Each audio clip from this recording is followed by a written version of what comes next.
Start it up.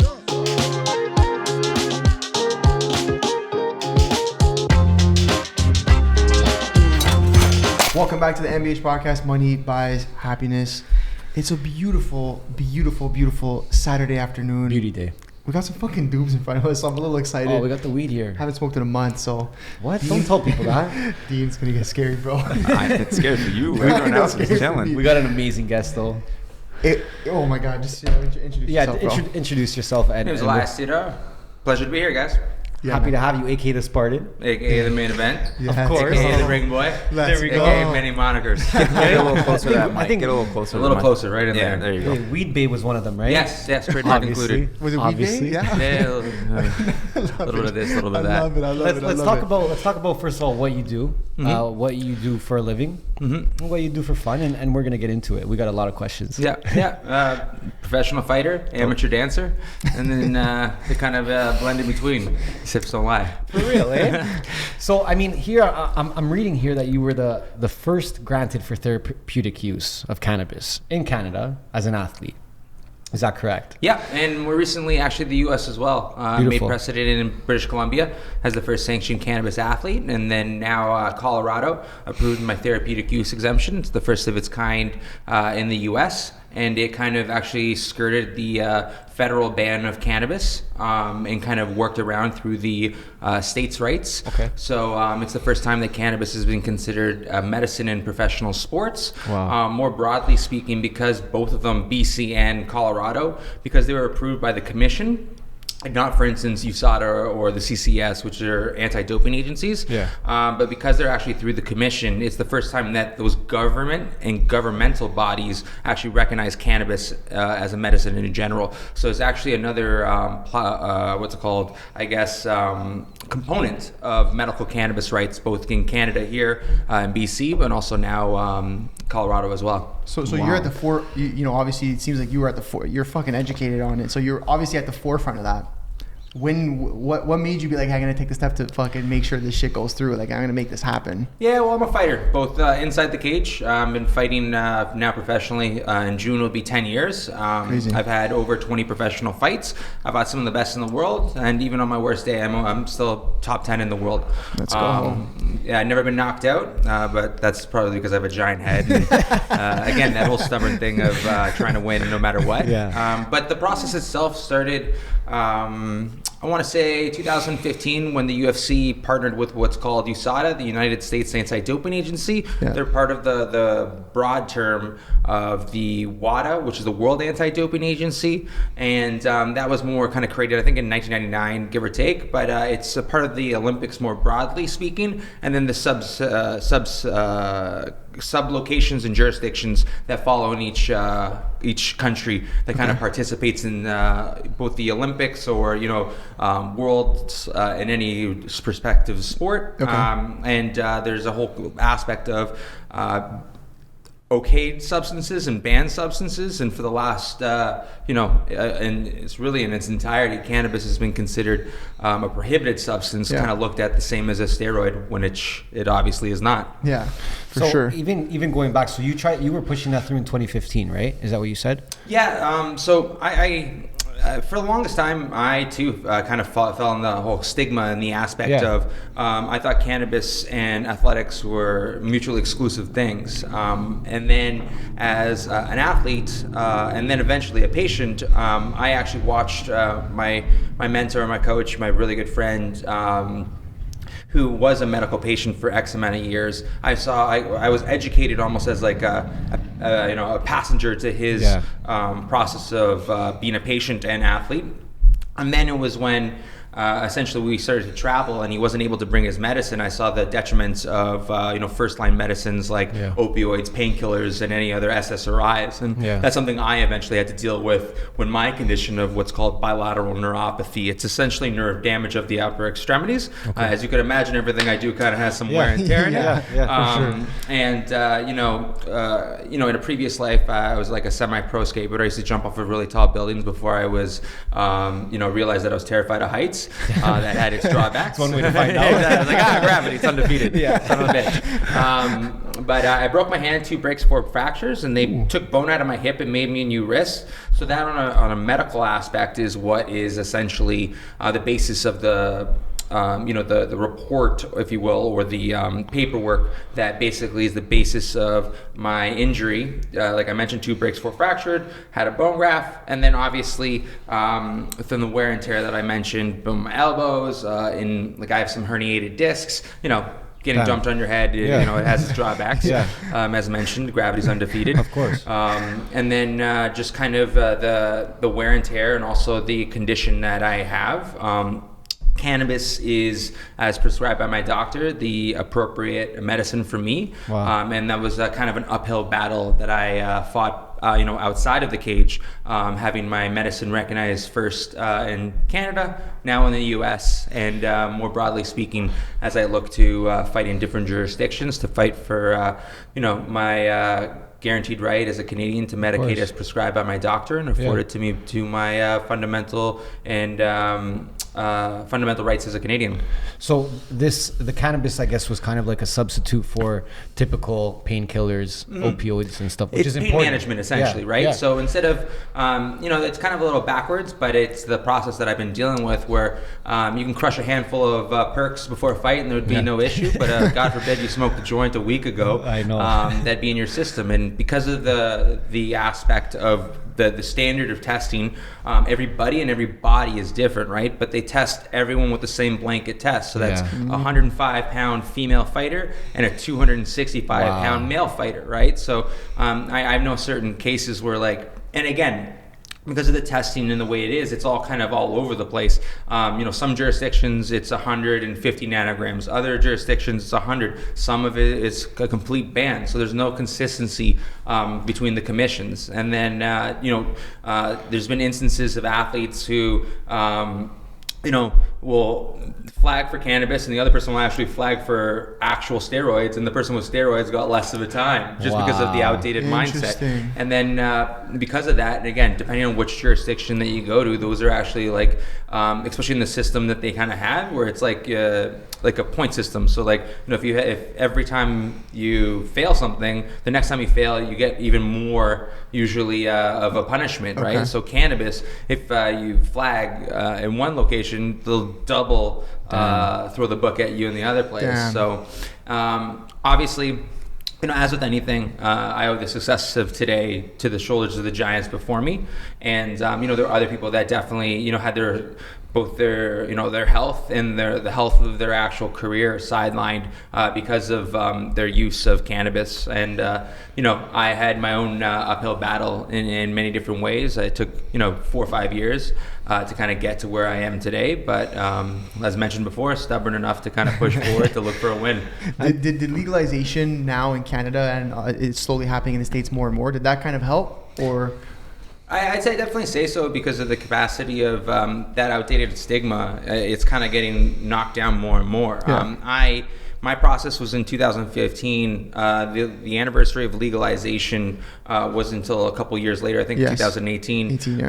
So that's actually when I announced the actual application that I was doing through USADA. Cool. But unfortunately with them, because of the fact that they're a U.S. company funded by a U.S. government, it looks at cannabis as a Schedule I drug, meaning there's no medical property. All the different things that I kind of was bringing up with not only my counsel, but also my doctors and medical team, it was an uphill battle, because it was almost like you could use anything and everything to explain it, but without being able to classify it as a medicine, it kind of was useless, right? And then in the process, again, it's a backwards process where they look at cannabis as such a negative thing, and then these opioids that big pharma pushes are not. So they're like, my doctor would be like, cannabis works best for him. There's a lot less drawbacks, yada yada yada. Much more technical and this. So they're like, that's interesting. Okay, we agree that you have this condition. We agree that you say that cannabis works for you, but have you tried opiates? And then again, they would want me to exhaust it and keep on going, and I'd have to go through. I did 2 weeks, 21 days, and they're like, yeah, but do you want to try antidepressants? And then after I started like doing all the stuff that they kept on telling me to do, again, the detriment was not only the fact that it didn't work as well as cannabis did, but also the negative side effects that happen. For instance, different SSRIs and antidepressants, where the whole purpose was to just numb you like collectively. Yeah, You'd be like, look, see, you don't feel that anymore. Don't feel anything anymore, do you? Yeah. Until you stop taking it. Yeah, and again, at the same time, it'd be almost funny if it wasn't tragic in the capacity that they were telling me to take opioids, or they're telling me to take different types of painkillers, while they'll have like a campaign, say no to opioids. Opioid addiction's really horrible right now. Crazy, man. You want to do these 9 months with antidepressant and this opioid? Yeah. Give that a try. Damn. Interesting. But don't do it. Say no to drugs, kids. It's almost only like a certain type of drugs. Such an old system, almost broken at this point. Like with Well, yes, with and big again, pharma, just Yeah, again, it's an outdated mindset that the U.S., it's built off of both racism and then also, big industry and the states more specifically. A little history lesson where it comes from. It's like part of it was, again, attachment of marijuana and some of the derogatory terms towards it in the capacity of there were different venture businessmen who worked in the wool and the paper mills. And they basically owned that industry, and there was this thing called hemp that was a far more superior product, and it was attached both a male and female, and at the time people didn't really understand the difference between them, and it basically, when you own the newspapers, you own the information back then, so they basically put propaganda that cannabis was giving a certain group of people superhuman strength, and they're attacking people. So the last thing we need is them smoking this thing that makes them superhuman. Then you fast track, they put different laws and rules and regulations against it, and again, it originally, the groups that were originally targeted was in India. There's some derogatory term that they had in regards to it there, but then after the Spanish War and more Mexico, then they started looking towards them more specifically. And marijuana, again, is a derogatory term. There's different aspects of the shift of the negativity in regards to prohibition from alcohol, then switching to cannabis, and again, what reefer madness, what different types of aspects were.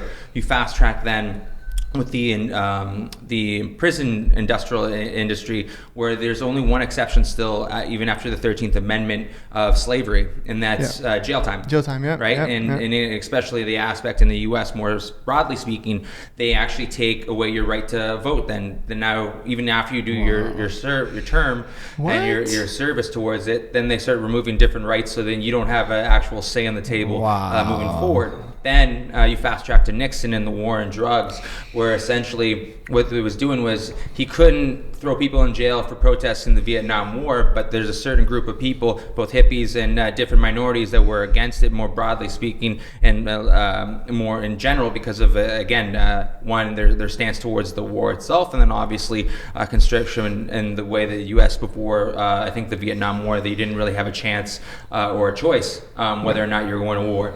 Right? Yeah. So they couldn't throw them in jail, so they basically started making the different 3 strikes to rules, yada yada yada, with cannabis, that again takes away your rights, takes away your voice, and takes away again your upward mobility, because now you're considered a felon, and then the type of job you can get is kind of restricted from there on, and it kind of adds to it to today. So they're just making examples of people so that people are scared shitless to even do anything around cannabis, right? Like, that's what it is ideally. I mean, not ideally, but it looks like Big Pharma's been trying to market everything that they're not selling as a drug and make it very scary.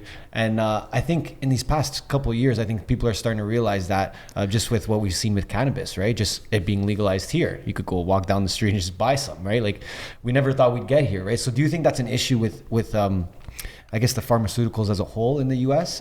Because like now we're finding out even microdosing, like mushrooms, for example, all these positives that come with it, right? And people are having their lives saved by it, or changing their whole perspective on life just by a little microdose, which their whole life they've been told this is bad, don't do this, right? And we're ones to preach that you should at least try something before you judge it.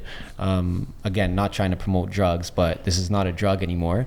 Yeah, well, again, we're all bags of chemicals, and Yeah. everyone's body and every body is different. Right? Yeah. So it's kind of working with your actual health professional and figuring out what works best. With the interesting thing with psychedelics and that whole kind of forefront that's happening, it's not just give you some drugs, see you in 3 weeks. There's a lot of therapy that kind of goes along with it, right? And it's being able to pull back from those, whether it's psychoactive components that are going to build off of different experiences that you have a hard time actually grasping with or understanding, or whatever that ends up being. And then also different aspects in the capacity of just working with oneself and kind of really being in tune with one body. Again, both mentally and physically, in order to be at your peak, you have to be as honest, both in the gym or outside and everywhere in between. And with psychedelics and also more specifically with mushrooms and then even cannabis as well, it's basically impossible to overdose because of the fact that with cannabis we have cannabinoid receptors, and then with different psychedelics, again, it doesn't work. It works with the brain, it works with the body in a way that other pharmaceuticals don't, and that's why like people can overdose and other negative effects on it because of the fact that it's essentially hijacking your system rather than working with your system. Damn. So I'm curious now, like right now, I guess you could say UFC, or to the basic person, UFC is like the pinnacle right now of MMA and fighting. So could you fight right now in the UFC with with your marijuana sanctions? Like, would that be cool right now? Yes, the UFC's actually been pretty progressive in their own right. There's again a technicality because of part of it was a little bit of branding. They were just trying to talk about it a little bit more, but they are removing. They still test, but they're removing the sanctions that you get in regards to punishments. If you don't call it a medicine. It's this weird like limbo where it's like you have to say you get high and you really like getting high, but don't you dare call it anti-anxiety or anti-anxiety or a form of medicine, because then that's a performance enhancing. It's a little bit of a backward dance. Where again they're working with USADA, which is the United States Anti-Doping Agency, which again I believe in clean sport. It was a very proud moment when I was with the UFC. And they partnered with them because of the fact that I don't want to fight a juice monkey. Like I don't want to fight any of that. Like this isn't a stick and ball game. This is I'm going to hit you in the head game, right? So that was definitely a proud moment. But unfortunately, because of the the stigma and kind of the locking of cannabis, still considered a prohibited substance to some degree, still considered not a medicine. It's still a process that has its negatives for athletes that choose to use plant-based medicine. Obviously, with my case, and now more broadly speaking, that the UFC and USADA are starting to look at it in a better way. It is going in the right direction, not even just in the UFC, but Major League Baseball, NBA, they're removing testing. I think even NFL now, they're only testing in spring training or whatever like that, right? But the really important thing that I find myself in is getting those victories beyond them just not testing, but them actually looking at cannabis as a medicine. Because as they start removing cannabis from this whole classification, it's very important to continue getting cannabis recognized for what it is, a medicine. Fair, because when I think about it, like you look at Dana, he seems like a pretty cool guy. You know what I mean? So I can imagine he's got some fucking brains, and he's like, you know what? This can be used as a medicine and whatnot, but obviously there's governing bodies and stuff that he needs to work around and make sure that they're on top of. But I want to talk about your career a little more. How the fuck do you decide, I'm going to start being a professional fighter? At what point do you say, I'm ready to knock some motherfuckers out? Were you just jacked and just like, I should just start boxing people out? Oh, wait. Let's go. I think you said you were skateboarding before. Yeah, how the hell did you get into it? What's it's actually a ridiculous two-parter, I guess, if you will. Never was really into fighting. And then I think it was like grade 9 or 10. Was walking with a couple friends, and this is going to get very Canadian, but some guy threw a snowball at me, and I used to play baseball too, right? So I got a mean right arm. So I just, he was trying to have some fun, so was I. He hit me on the shoulder, and I just kept on woofing him right in the face. And his ego got really upset about this. Yeah. So he came running at me, and this guy had, I don't know, math class or whatever it was, comes running at me, charges me and starts to pummel me in some capacity, and almost trying to fight me. And it took a couple seconds to be like, oh, we're not having fun anymore. This is you're trying to fight me. Yeah. So one of the ladies I was with at the time, she kind of got in the way, and he kind of pushed her, and I kind of de-escalated the situation. He got really offended. It was like a little scuffle, but nothing kind of happened, and he stormed off.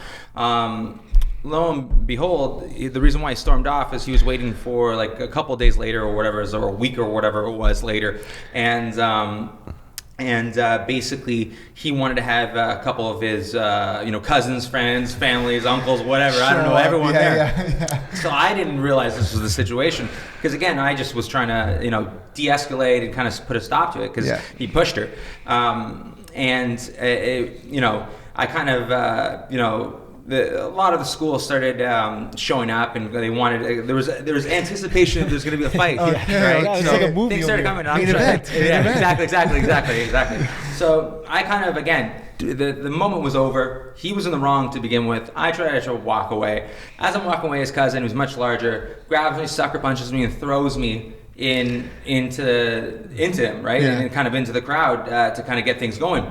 And again, we're going to get very Canadian here. I instantly just lights went on, and I just jerseyed him, and I just started uppercutting him like a mother.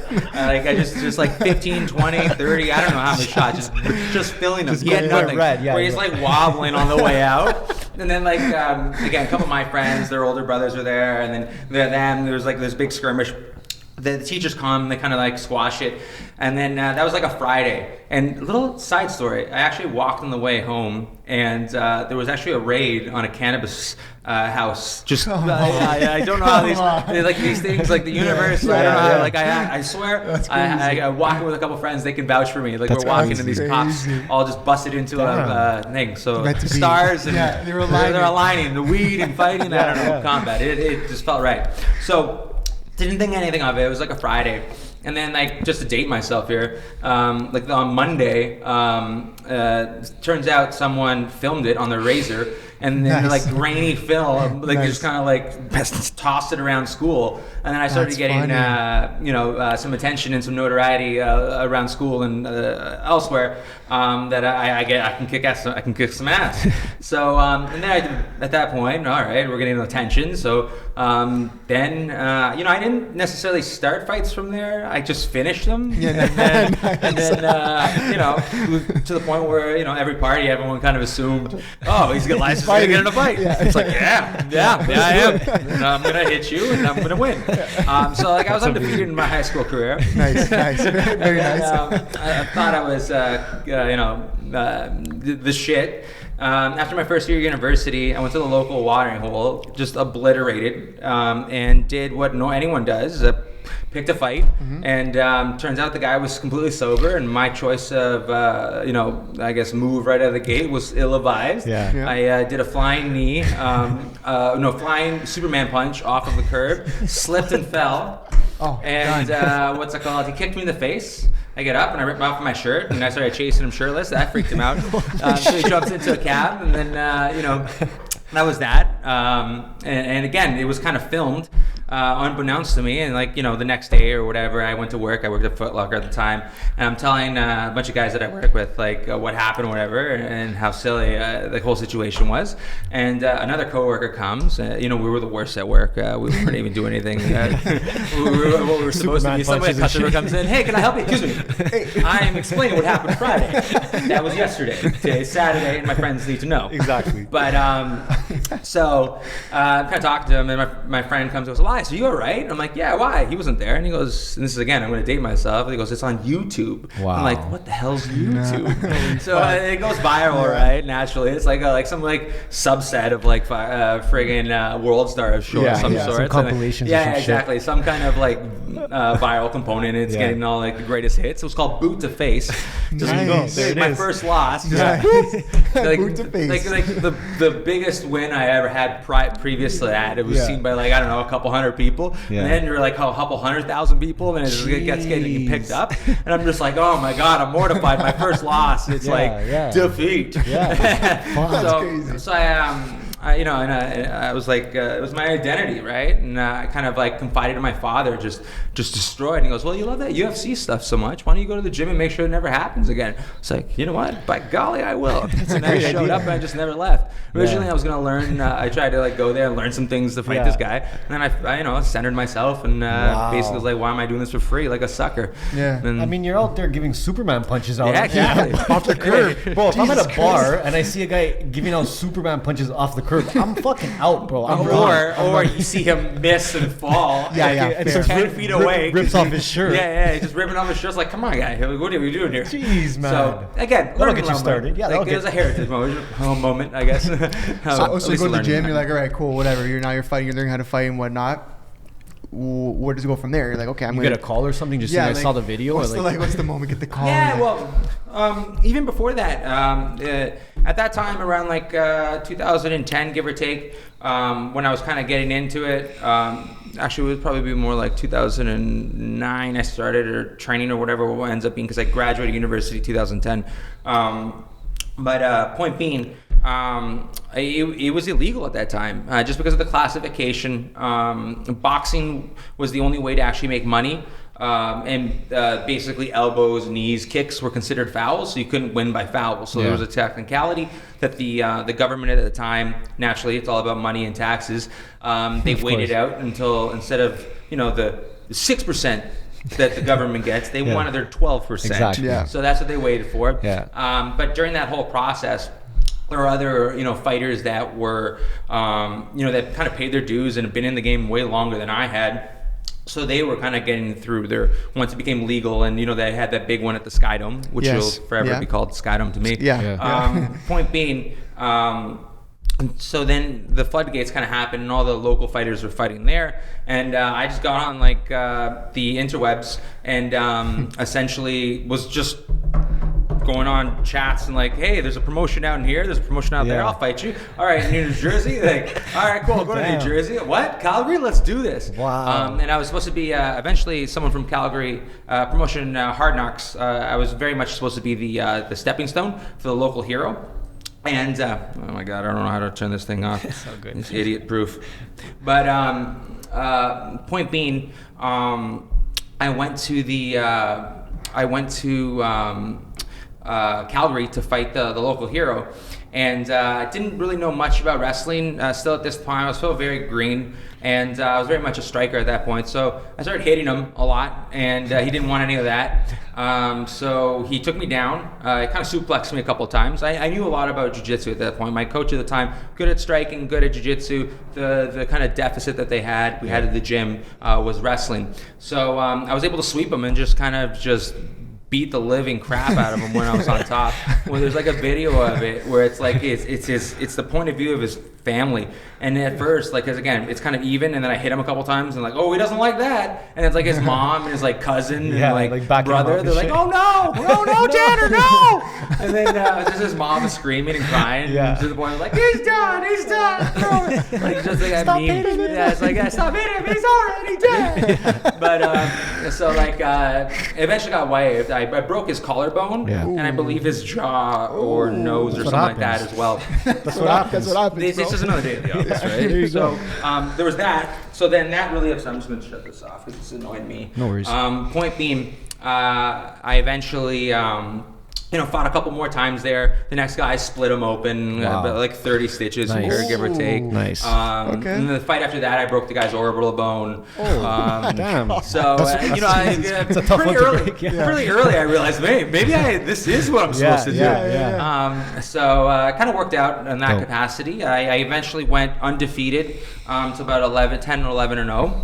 And I applied for the reality show, The Ultimate Fighter. Dope. And I was sick, the first okay. Canadian to win that. So, and I was also the first first person to actually break the fourth wall in the UFC. Amazing. So right before I won The Ultimate Fighter, I waved to the camera and said, "Hi, Mom," and just finished him. Stop, Mom. Rude. My mom smacked me. She's like, "That's someone else's son too. Come on, man." He's like, my mom doesn't talk like that, but she's like, "Come on." It was Mother's Day is like around the corner. Like everyone's gonna be really upset on that side of the corner. So That's amazing. had a great career in the UFC. I ended up getting, I think, the highest place I got was 10th best in the world. Even the 3 losses that I have are split decisions, where it kind of like depends on the judge, yeah. the judges and whatnot. And I fought Thiago Santos, so I'm one of the only people to go to decision with him. And it was a split decision. He's been as high as the number 1 contender. Mm-hmm. I fought Brad Tavares, who again Yeah. is perennial 6th best in the world, and then Derek Brunson as well, who's around like 4th best and the 5th best in the world at any given time as well. And then when my contract went up for the UFC, I was able then to transition from being a UFC fighter to being a free agent, able to fight for change in a way that I've been doing since. So there I've had 2 devastating TKO finishes since leaving the UFC, both in some ways fighting for something bigger than what I'm doing to get my hand raised in the cage, but also out as well. Yeah. And I also did fracture the guy's skull as well. So keeping a good I was like, damn. I was trying not to smile when you said that. I'm like, is it bad if I smile? Yeah. That's dope. I saw one of the matches were for mental health. Pardon? One of the boxing matches recently were for mental health. Was like in the cause of mental health. Well, the last fight that I had, I was both the fighter and promoter for Nice. it. It was a 19+ event. Okay. It's a way to actually work around the advertising restrictions with There you cannabis. go. Okay. You're not allowed to advertise to children, essentially. Whoa, okay. So it was actually the first. I became the first sanctioned cannabis athlete. I was also able to fund the first MMA event, or probably first sporting event, completely funded by cannabis. Wow. And For the sure, next yeah. one as well be the same case in Colorado and any other jurisdiction that I fight in. I'll also have probably either both 19 and 21 plus age gated. Yeah. And then beyond cannabis, I'll be fighting more broadly speaking for plant medicine, Amazing. both in cannabis and psychedelics. Dude, you're just breaking barriers like Yeah. your whole life. Working on it. That's dope, man. Seriously, Literally. congrats. That's unreal. I want to talk about going back a little bit, just to the stigma behind cannabis, right? I feel like it's slowly diminishing, but it's still there. And I think education is a huge factor when it comes to cannabis, right? Especially our youth, right? So, as a person who has a big platform, how do you try and preach the positives to it that that many people might not know, and I've seen it, right? I've seen your content, and you do a lot of memes, which I like because it's a cool way to get people engaged in a comedic way, right? And relatable, right? So how have you kind of fought against that stigma, or anyone that kind of comes to you and says, like, I'm sure you've gotten negative feedback too at times, right? In the past 5-6 years, sure. right? Like, what are you trying to do? Like, why would you try and do that, or something like that? But for anyone that has that stigma against weed, what do you try and preach to them to maybe let them see it in a different light? I try to be the antithesis of a stoner in some capacity, although there's nothing wrong with being a stoner. In many ways, I try to be as respectful to the plant, as understanding as much as the history and its medical properties, and also the fundamental rights that are afforded to us as Canadians to have cannabis, whether that's having a certain amount allowed under your medical prescription, or the amount allowed to grow at one's house as well. So that's kind of the best way that I can be me authentically, and kind of do the most respect I can to the plant, and anyone else that uses it. Of course. Do you think that I guess maybe for the years to come that we'll start to see more of a cannabis education for even the youth who might not know about it and might not know that, you know, this could be good for you in a way, right? In many ways, actually, right? I think it comes down to education, and the youth, they're not being pushed that, you know, you can use cannabis instead of an opioid, you can use this, you can use that, or you could try this. I think that they're fall into the typical push that, no, these are drugs, these are bad, don't do that, you go to jail, like, right? But I think now with like dispensaries popping up and obviously it being legal here, what do you think about the education side of it? You think the youth should start to kind of see the positives behind it? Yeah, well, I think you know, just the whole process of changing it from the prohibition and being in the dark to the light. Education and advocacy are a better option than kind of not talking about it. And again, with children more specifically, anyone at a certain age, under 19 or 21, wherever it ends up being, would have to talk to a medical professional. Of course. But again, cannabis, like, we don't live in a vacuum. I don't know about you guys, but it was much easier to get cannabis than it was alcohol because of the fact that it was regulated. And there is a whole process in regards to alcohol that didn't exist with cannabis. And Canada, more specifically, actually has the highest youth cannabis use in the world. And again, it's understanding that and knowing that there are avenues in regards to mental development and specific mental potentials in regards to the fact, like we mentioned before, everybody and every body is different, and there's certain drawbacks from any type of substance that you use. For God's sakes, you can die drinking too much water. So again, moderation is key, and also understanding and education is key. And for youth, it's talking to a health professional or some type of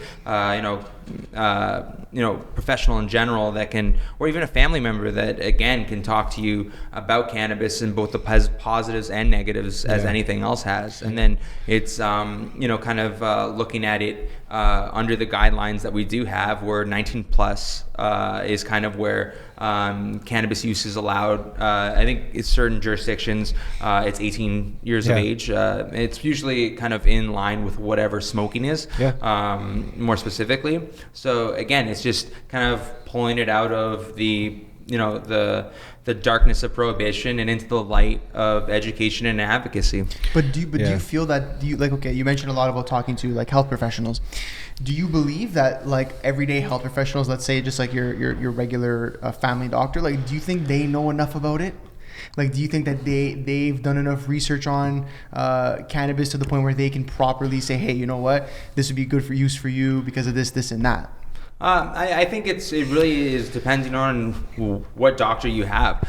Sure. I've been lucky enough to have the same family doctor who's very knowledgeable and very astute at growing beyond when they got a piece of paper that said they were a doctor. If you stop your education in 1975, then you're going to be a little bit behind the times. Right? I just wonder because like obviously it has now become less stigmatized and whatnot. So I wonder how many doctors, family doctors and whatnot, have really taken a step to say, you know what, let me do my research now, right? Because I just feel like a lot of them are probably fucking lazy. Yeah, you know what I mean? No, I think every individual is different. Obviously, that's something that that you guys preach and talk about here on your podcast. And again, that same thing, it goes for any type of professional, whether it's a medical professional, and again, whether we're talking about cannabis or we're talking about nutrition. That's another big glaring hole in regards to the the medical field and the medical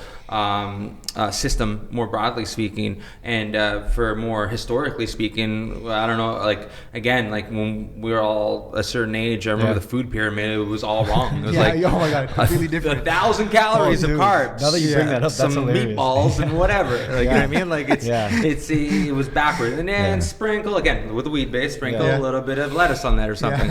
Some greens on there. But, no, I think it's just, again, not being, and some of it's ego, some of it's not wanting to fail. Like the same thing happens in athletics. Especially people that come from specific sports. I see it all the time. Like for instance, like a kickboxer who doesn't want to feel vulnerable as a jiu-jitsu practitioner. When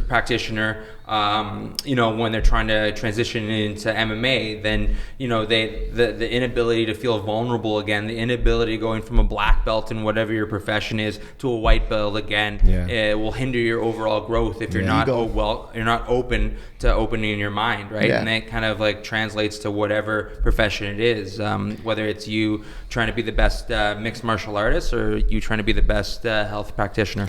Yeah, you know what? It's funny. It's true. You're absolutely right. And I think that's something we preach all the time. And this can be for anything. It's like at the end of the day, we got our phones in our hand. They got Google, whatever, which may be biased sometimes. But you can find out any information you want. It's all on the internet, right? So I think that's another big thing that when it comes to cannabis, I wish a lot of older people, and again, the stigma is going away, but I wish a lot of the older generation, the baby boomers and stuff, would look into it a little different, right? Give it a chance. And give it a chance. Give it a fucking chance. The education is so important because I'm sure you've heard this, we've heard this a bunch of times, like, oh, like, hey, you smoke weed? It's like, no, like I tried it once and I got like way too fucked and I'm never gonna fucking smoke again. It's like, that's education mom, could have helped in that sense because maybe as your first time, don't take 10 bong hits and then eat a fucking 5-gram brownie. That wasn't my mom. That sounds like a good time though. It sounds like a great time. But Glad you tried it. With that being said, a lot of the stigma comes from people who have actually tried it once. Yeah, well, again, it's some people don't like. As someone who constantly is trying to put myself in the most uncomfortable position to feel comfortable enough to be in that, in my own skin, mentally, physically, emotionally, everything in between. I kind of have a different perspective in that. Whereas I think a lot of people don't like those underlining thoughts. I think it's this inability to actually confront yourself, both huge. mentally and physically. It's like, oh, I get paranoid. Well, what's the thing that you get paranoid about? Like, why aren't you looking into that? There's ninjas on the wall. Okay, let's just calm this down. But if it's a certain thought that you kind of been wrestling with for the X amount of time and you're not able to feel comfortable in your skin to actually confront yourself, that's the underlining thing that you've kind of been like bubbling in the surface for the last little time. It takes a use to kind of see that, and people get scared, right? And Jack Greystone, shout out Jack Greystone, he was on our podcast a few weeks back and he said the exact same thing. He said people are scared to do it because they have to sit with themselves, they have to sit with their own thoughts, which definitely usually they're just cruising through the day on their phone, going for lunch, this, that. You never really get to stop and think, right? So I guess it scares people in a way, right? And I think with weed, it's like Jack says, like you flip the lens inside. Like, and man, if you smoke a joint, you're by yourself, you're flipping your lens inside, bro, and you're looking inside, and like, if there's some fucking weird shit going on inside. And intention is huge too, right? Of course. If you're gonna try the first time and before you smoke, you're like, I'm gonna be so fucked. This is not a good idea. You're gonna put yourself in a bad situation. You're gonna ruin your own vibe. That's what it is, right? And I think that happens a lot. So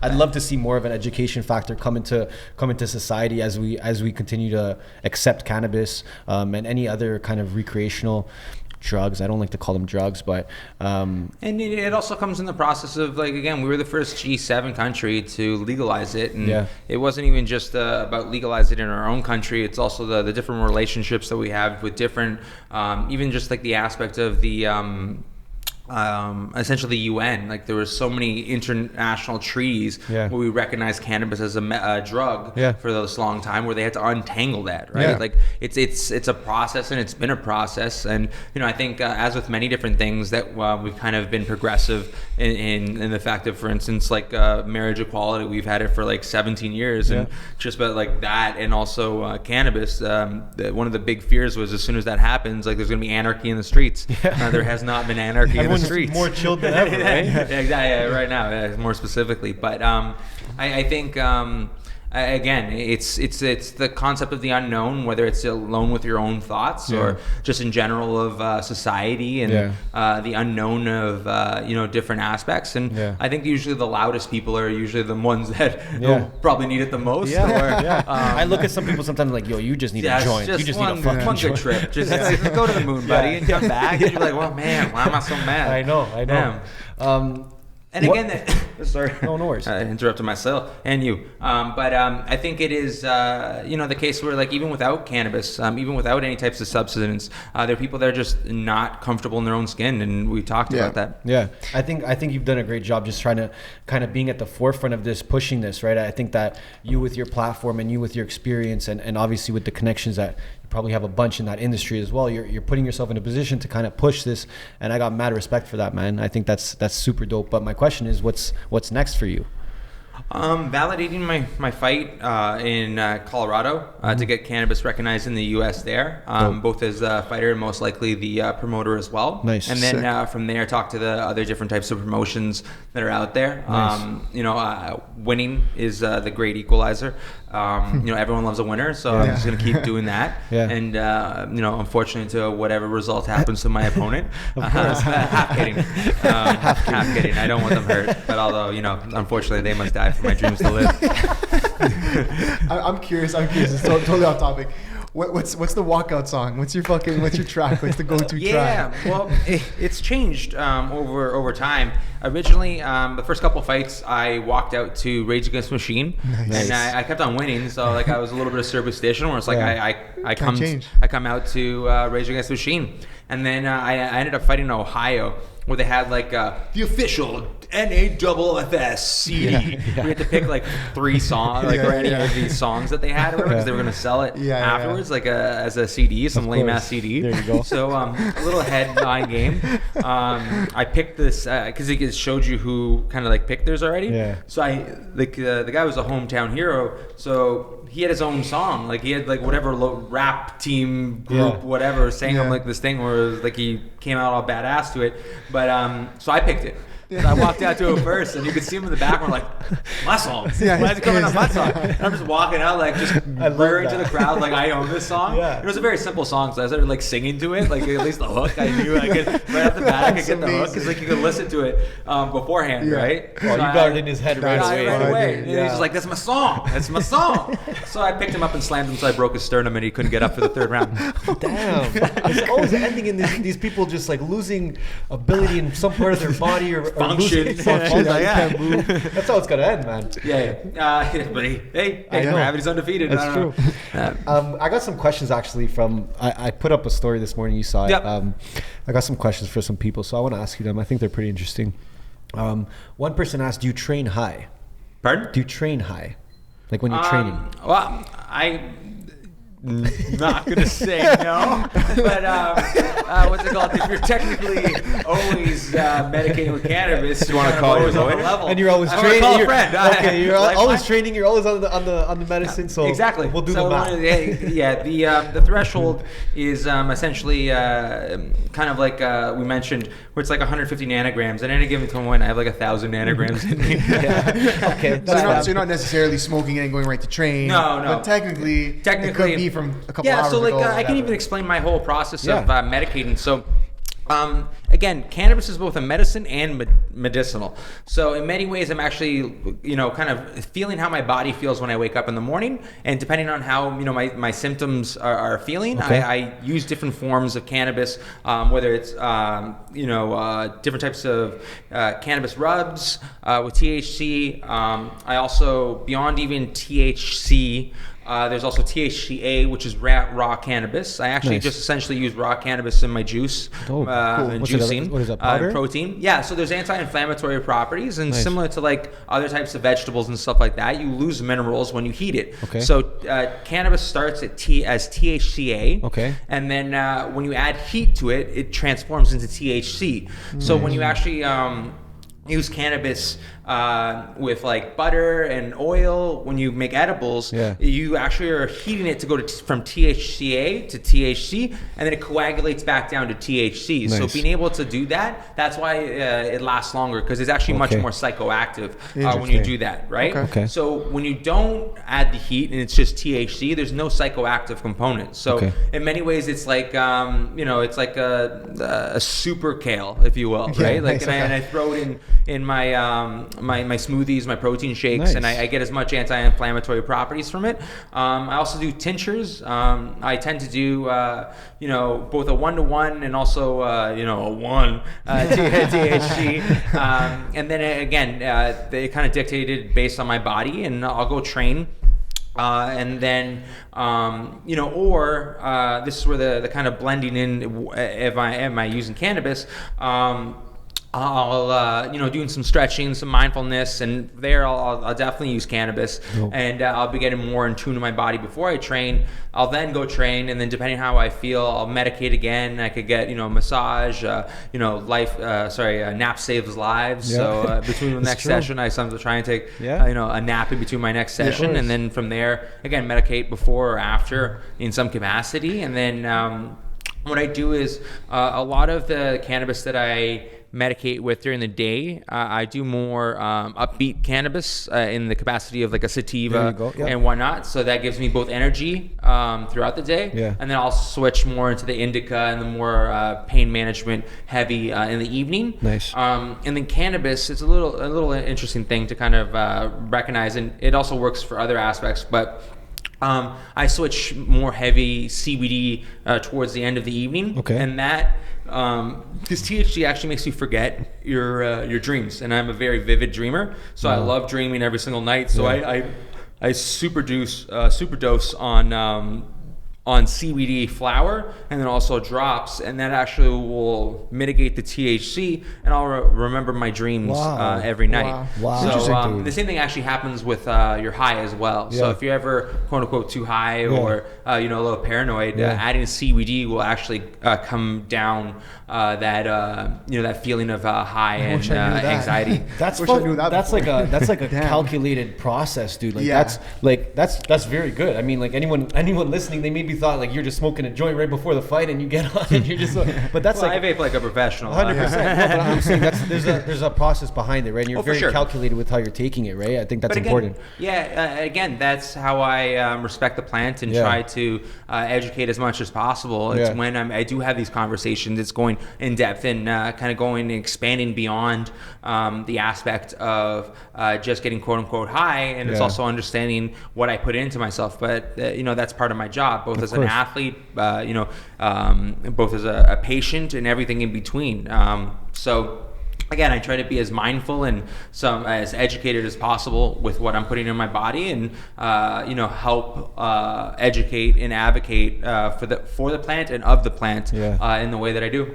That's amazing, dude. And I'm curious about this next question. Yeah. Because I wanted to ask you this too. So we got toughest guy you ever fought. Hardest fight, maybe. Yeah.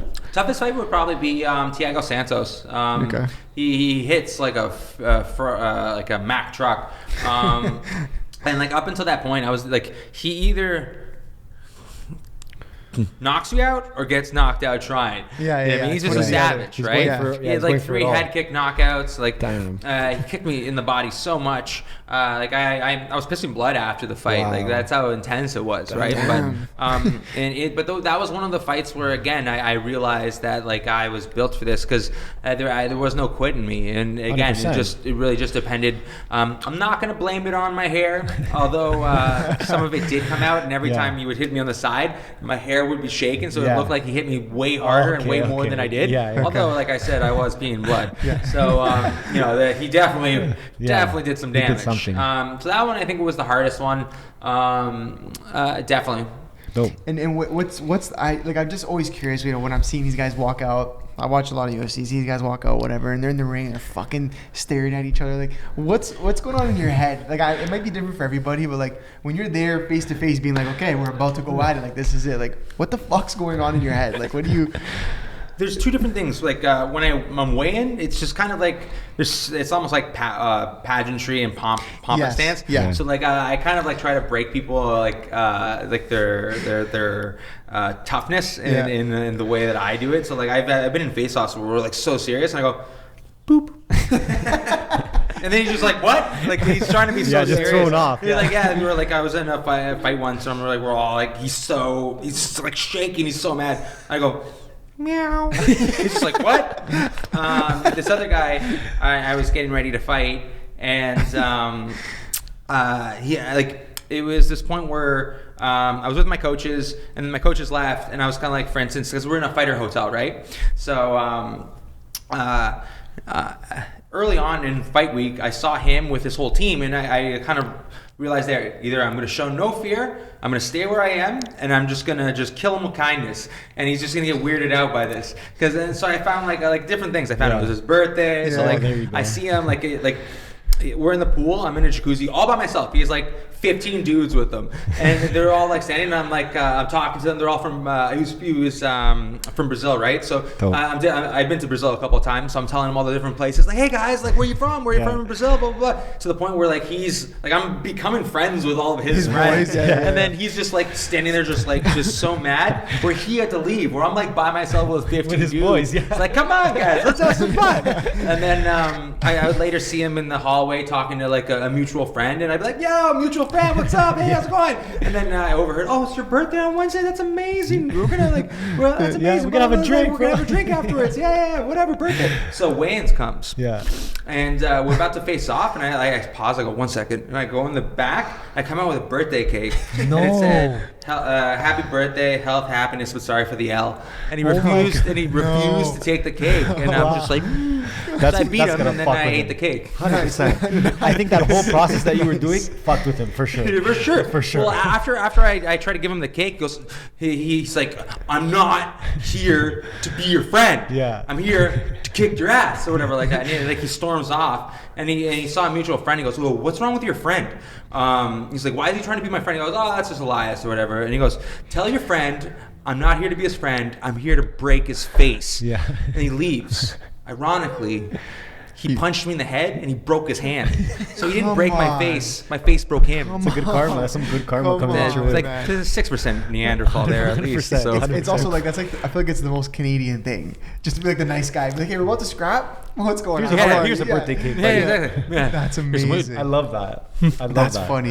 Definitely Listen, have to get in there. we're the MBH podcast. Money buys happiness. We ask every guest, what do you think when you hear that statement? Pardon? Say that again. What do you think when you hear that statement? Money buys happiness. It buys freedom in certain capacity to focus on different things that make you happy. And again, happiness is a subjective thing. Some people become much more happy with a lot less, and some people become miserable with everything. Yeah. Damn.